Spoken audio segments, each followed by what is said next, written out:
Now, what about materials in sport? Well, the sporting world has changed significantly in the past century, and one of the key examples of that is the Paralympics. The Paralympics were introduced after World War II to give war veterans a sporting event that they could participate in. No one actually managed to run the 100-metre sprint in the Paralympics until about 1952.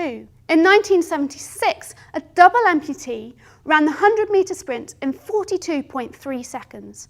Absolutely amazing. I can't imagine how he must have felt. So I wonder how he'd feel now, knowing that a double amputee runs the 100-metre sprint in 10.91 seconds, just over a second slower than Usain Bolt, an Olympian. And it's not just in the Paralympics that things are changing. As you can see from the graph, over the past century, we've slowly been knocking 0.1 of a second off the time it takes to run the 100-metre sprint at the Olympics. In 2008, Usain Bolt ran the 100-metre sprint in 9.81 seconds.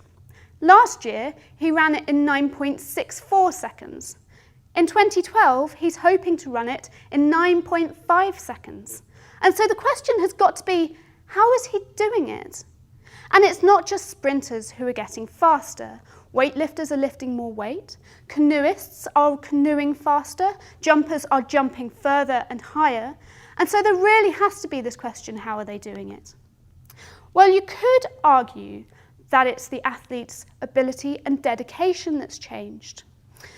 Since 1981, fully professional athletes have been allowed to compete in the Olympic Games. So now those who get the decent sponsorship deals are able to dedicate every waking and sleeping moment of their lives to pushing their bodies to the limits.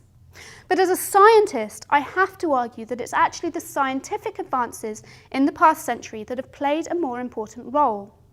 Now, these can be broadly split into those of biomechanical engineering and materials science. Biomechanical engineering is that study of how we move our bodies and how we could move our bodies more efficiently in order to be faster. Maybe you don't lift your arm out of the water as far when you're swimming front crawl. Maybe you need to move your feet in a slightly different way when you're running the 100-metre sprint.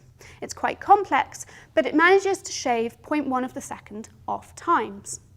But as a materials scientist, I actually have to argue that materials science advances in the past century have played an even more significant role. Gone are the days where men ran around dirt tracks wearing plimsolls and baggy sports clothing. The Olympics are a material world. And so I present to you my 3 medal-winning materials.